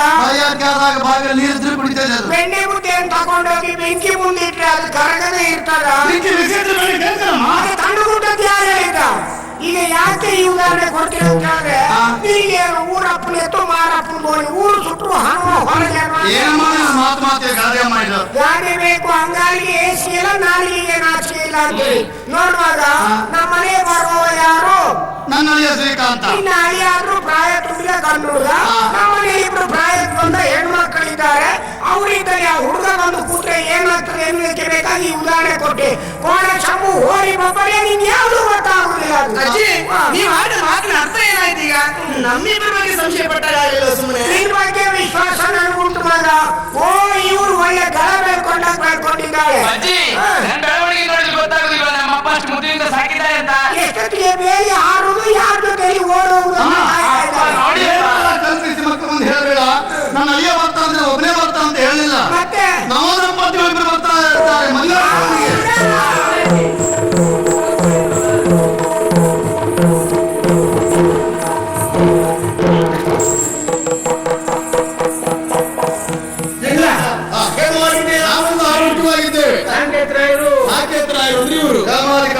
ನಮ್ಮ ಮಾವ ಹೆಣ್ಮಕ್ಳು ಇವರು ಅಂತ ಕೊನೆ ನಿಂತವರು ಗೊತ್ತಾಗಿರ್ಬೇಕಲ್ಲ. ಗೊತ್ತಾಯ್ತು, ನೋಡೋಕೆ ಗೊತ್ತಾಗಿದೆ. ರಾಜ್ಯಕ್ಕೆ ಒಂದು ಬಂದದ್ದು ನಾವು. ಯಾಕೆ? ಅಲ್ಲಿ ಬಂದು ಒಳ್ಳೆ ಮುಖ ಕಂಡೆ ಅಂತ. ಹಾಗೆ ಅಯ್ಯೋ, ನನ್ನ ಪ್ರಾಣ ಸ್ನೇಹಿತ ಮಾರುತಿ ಅಂತ ಅವನ ಹೆಸರು. ಹೌದಾ? ಮೊದಲು ಕೀರ್ತಿ ಕೇಳಿದ್ರೆ ಅದೇ ಬೇಡ. ಮಾರುತಿ ಅಂದ್ರೆ ರಾಮಾಯಣದ ಒಬ್ಬ ಮಹಾನುಭಾವ ಅಂತ. ಈಗ ಅಂತವನ ಹೆಸರನ್ನು ಯಾರ್ಯಾರು ಯಾವ್ಯಾವ್ದಕ್ಕೂ ಹೇಳಿದ್ರೆ ಸುಖ ಇಲ್ಲ. ವೇಸ್ಟ್ ಮಾಡ್ಕೊಂಡ್ರೆ ಏನು ಪ್ರಯೋಜನ ಇಲ್ಲ. ಈ ಮಾರುತಿ ಯಾರ್ಯಾರ ಬಾಯೊಳಗೆ ಹೋಗಿ ಏನೆಲ್ಲ ಆಗ್ತಾನೋ ದೇವ್ರಿಗೆ ಗೊತ್ತು. ಯಾರ ಬಾಯಲ್ಲಿ ಹೋಗ್ಬಿಟ್ಟಿಲ್ಲ, ಅಲ್ಲಿಂದ ಮುದುಕಿ ಬಾಯಿಗೊಂಡು ಹೋಗುದು ಬೇಡ. ಯಾಕೆ ಗುಡಿ ಆಗುದಿಲ್ಲ. ನನ್ ತಮಾಷೆ ಮಾಡ್ತೀಯ? ನಿನ್ನ ಕಳ್ಳನ್ ಮಗನೇ. ನಿಮ್ಮ ಮಗ ಕಳ್ಳ ಅಲ್ಲ ಅಂತ ನಾವು ಹೇಳಿದ್ದೇವ? ನಿಮ್ಮ ಮಗ ಕಳ್ಳ ಪರಮನೆ. ನೀವೇ? ನನ್ಗೆ ಗೊತ್ತಾಗಿಲ್ಲ ಸ್ವಾಮಿ. ತಪ್ಪಾಯ್ತು. ಶ್ರೀಕಾಂತ ಮಾವ ಸೇನಾಪತಿ ಆಗಿದೆ ಅನ್ನೋ ಸುದ್ದಿ ಕೇಳ್ತೇನೆ ನಾನು. ಹೌದು, ಈ ಕಡೆ ಬಂದದ್ದು ಕಾನೂನು ಮಾವ. ಪ್ರಾಚೀನ ಭವನವನ್ನು ರಕ್ಷಣೆ ಮಾಡುವುದಕ್ಕಾಗಿ ಬಂದದ್ದು ನಮಗೆ. ಆ ಭವನವನ್ನು ಕಂಡಾಗ ಅಲ್ಲಿಯೇ ಉಳಿಬೇಕೆನ್ನುವಂತ ಆಸೆ ಉಂಟಾಗಿದೆ. ಹಾಗಾಗಿ ಉಳಿಯುವುದಕ್ಕೊಂದು ವ್ಯವಸ್ಥೆ ಆಗ್ಬೇಕಲ್ಲ. ತಪ್ಪು ಶ್ರೀಕಾಂತ. ಯಾಕೆ? ಐತಿಹಾಸಿಕ ಪ್ರಸಿದ್ಧವಾದಂತಹ ಪುರಾತನ ಕಾಲದ ಭವನವನ್ನು ಕಂಡಾಗ ಆಕರ್ಷಣೆಗೆ ಒಳಪಡುವುದು ಸ್ವಾಭಾವಿಕ. ಹಾಗಂತ ಬಯಸಿದ್ದೆಲ್ಲವೂ ನಮಗೆ ಸಿಗುವುದಿಲ್ಲ ಮಗು. ದೂರದ ಬೆಟ್ಟವನ್ನು ಕಣ್ಣಿಗೆ ನುಣ್ಣಗೆ ಸಮಯಕ್ಕೆ ಹೋದಾಗ ಏರಿಳಿತ ಗೊತ್ತಾಗುವುದು. ಹಾಗೆಯೇ ಈ ಭವನ ನೋಡ್ಲಿಕ್ಕೆ ಎಷ್ಟು ಸುಂದರವೋ ಅಷ್ಟೇ ಅಪಾಯಕಾರಿಯಾಗಿದೆ. ಅಂದ್ರೆ ಅದು ಭೂತ ಭವನ. ಈ ಮಾತು ನಮ್ಮ ಬ್ರಾಹ್ಮಣರು ಹೇಳಿದ್ರು ಬರುವ ಸತ್ಯವನ್ನು ಹೇಳಿದ್ದಾರೆ ಅಂತ ಆಯ್ತು. ಹಾಗಂತ ನಾವು ಅದನ್ನು ನಂಬಲಿಲ್ಲ. ಮಾತ್ರ ಅಲ್ಲ, ನೀವು ನಂಬಬಾರದು. ಈ ಭೂತ ಪ್ರೇತ ಎನ್ನುವುದೆಲ್ಲ ಭ್ರಮೆ ಮಾವು. ಉಂಟು ಶ್ರೀಕಾಂತ್. ನೀವು ನೋಡಿದ್ದೀರಾ? ನಾನು ನಂಬಿದ್ದೆ ಅಮ್ಮ. ನೀನಾದ ಸ್ವಲ್ಪ ಹೇಳು. ನಾನು ಹೇಳಿದ್ರೆ ಎಲ್ಲಿ ಕೇಳ್ತಾರೆ? ಮಗ ಕಿಶಿಕಾಂತ. ಮೊದ್ಲಿಂದ ಕಿಶಕ ಅಂತಿದ್ದೆ. ಕಿಸೆ ಕಾಣುದಲ್ಲ ಒಟ್ಟಾರೆ ಅದನ್ನೇ ನೋಡೋದಾಯ್ತಾ ಅಂತ ಈಗ. ಶ್ರೀಕಾಂತ್ ಅಂತ ಹೇಳು. ಮೊಮ್ಮಗನೇ, ನಾವ್ ಹೇಳುದನ್ನು ಒಸಿ ಕೇಳ್ರ. ಮನೇಲೆ ಕೂತ್ಕೊಂಡು ವಯಸ್ಸಾದ ವ್ಯವಹಾರ ಮಾಡುದು. ಹೋಗಿ ಬಂದವರಲ್ಲೆಲ್ಲ ಓಸಿ ಕೇಳಿ ಓಸಿ. ನೀ ಹೇಳಿದ್ದ ಅದಲ್ಲ, ನಮ್ಮಮ್ಮ ಹೇಳಿದ್ದು. ಹೊಸಿ ಕೇಳಿ ಸ್ವಲ್ಪ ಕೇಳಿ ಅಂತ. ಮಗ, ನಾನ್ ಮದ್ವೆ ಆಗಿ ಈ ಊರಿಗೆ ಬಂದು ಇಷ್ಟು ವರ್ಷ ಆಯ್ತು. ಇಷ್ಟು ತನಕ ನಾನು ಯಾವತ್ತೂ ಕತ್ಲೆ ಆದ್ಮೇಲೆ ಹೊರಗೋಗಿದ್ದೆ ಇಲ್ಲ ಮಗ. ಒಳಗೆ ಇಷ್ಟ ಮತ್ತು ಹೊರಗೆ ಹೋಗುದು ಎಂತದ ಭೂತವಾದ ಹೇಳಿ ಹೊರಗಡೆ ಸಂಚಾರಕ್ಕೆ ಹೋಗುದಿಲ್ಲ ಅಂತ ನಾನು ಹೇಳ್ತಾ ಇದ್ದಾರೆ ಅಷ್ಟೇ. ನೀವ್ ಏನೇ ಹೇಳಿದ್ರು ನಾವು ಅಲ್ಲಿ ಉಳಿಯಬೇಕು ಅಂತ ನಿರ್ಧಾರ ಮಾಡಿ ಆಗಿದೆ. ನಮ್ಮನ್ನಾದ್ರೂ ಕಳುಹಿಸಿಕೊಡಿ. ಹಾಗಾದ್ರೆ ಏನು ಮಾಡೋಣ? ಹಠ ಮಾಡ್ತಾ ಇದ್ದೀರಾ ನೀವು, ಕಲಿತ ಹುಡುಗರು. ನಾವು ಹೇಳಿದ ಮಾತು ಕೇಳುವಾಗಿಲ್ಲ, ನಿರ್ಧಾರ ಮಾಡಿ ಆಗಿದೆ ನೀವು. ಹಾಗಾದ್ರೆ ಹೇಗೆ ಮಾಡ? ನೀವಿಬ್ಬರೇ ಹೋಗಿಲ್ಲ, ಬೇಡ. ನಾವೆಲ್ಲರೂ ಬರ್ತೇವೆ, ಒಟ್ಟಾಗಿ ಇರೋಣ. ಮೊದಲು ನಾನು ಬ್ರಾಹ್ಮಣ ಕರ್ಕೊಂಡು ಬರ್ತೇನೆ, ಆಯ್ತಾ? ಬನ್ನಿ.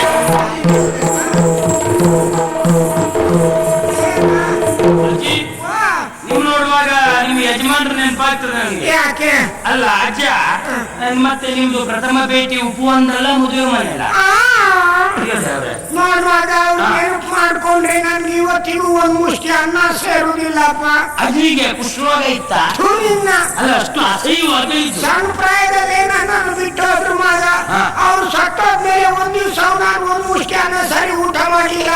ಏನೋ ಸ್ವಲ್ಪ ಚಿತ್ರಾನ್ನ ಮಾಡ್ಕೊಂಡು, ಸ್ವಲ್ಪ ಮೊಸರನ್ನ ಮಾಡ್ಕೊಂಡು, ನಾಲ್ಕು ಅಂಬಡೆ ಕಾಯಿಸಿ, ಒಂಚೂರು ಕೋಸಂಬರಿ ಮಾಡ್ಕೊಂಡು, ನಾಲ್ಕು ಹಪ್ಪಳ ಕಾಯಿಸಿ, ಒಂಚೂರು ಶಾವಿಗೆ ಪಾಯಸ ಮಾಡ್ಕೊಂಡು ಎಲ್ಲ ಮುಂದಿಟ್ಕೊಂಡು ಅವ್ರ ನೆನಪು ಮಾಡಿ ಚೂರು ಚೂರೇ ತಿಂತಿದೆ ಬಿಟ್ರೆ ಒಂದ್ ದಿವಸ ಹೊಟ್ಟೆ ತುಂಬ ಊಟ ಮಾಡಿಲ್ಲ.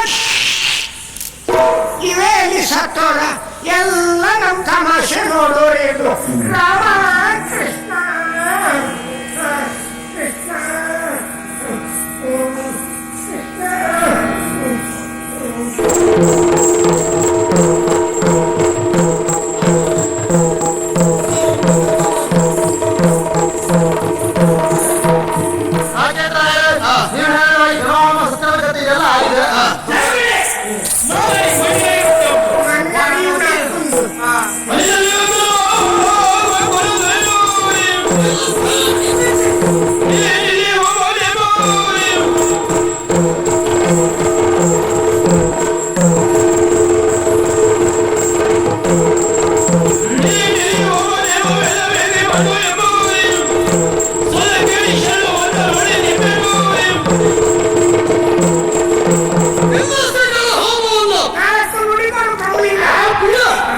ಕಾರ್ಯಕ್ರಮ ಹೇಳಿಲ್ಲ, ಅವಮಾನ ಆಯ್ತಾ?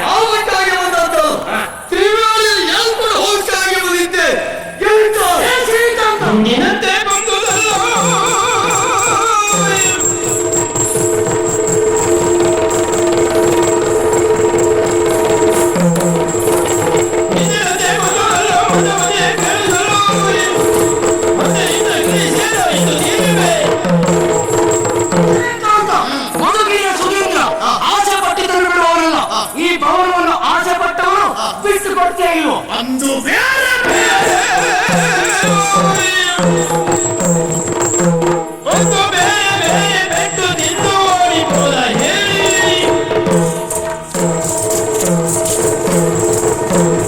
ಒಂದು ಗೋರಿ ಬಂದು ಎಲ್ಲ ಚಂದ ಹೋಗುವೆ ಇನ್ನು ಒಂದಾಗಿ ಬಂದಿದ್ದೀರಿ ಅದುವೇ ಪುನರಾವರ್ತನೆ ಆದೀತು ಜಾಗ್ರತೆ ಇನ್ನು ಬಡ್ಡಿ ಸಮೇತ ಕೊಟ್ಟೋದಕ್ಕೆ ಬಂದವರು ನಾವು ಬಡ್ಡಿ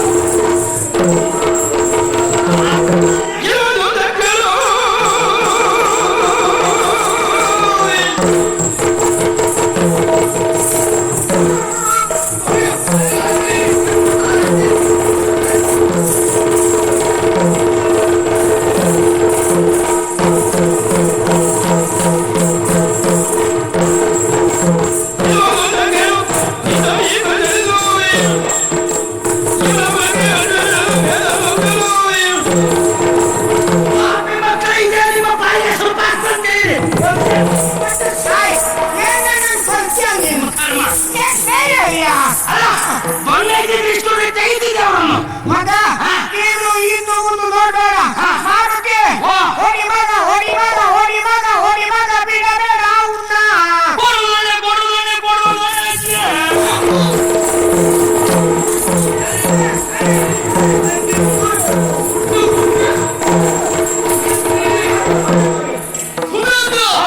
ಈಗ ಶ್ರೀಕಾಂತ ಬಡಿ ಉಳಿಸಿದ್ದೆ ಯಾರ ಹೆಣ್ಣರಿಗೆ ತಿರುಗಾಡಿ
ಹೋರಾಡುವ ಮನಸ್ಸು ನಿಮಗುಂಟು ಅಂತಾದ್ರೆ ಅದಕ್ಕಿದ್ದವರು ಅವರಲ್ಲ. ಮಾತಾಡ್ಬೇಕಾದ್ರೆ ಪೆಟ್ಟು ಮಾಡ್ಬೇಕಾದ್ರೆ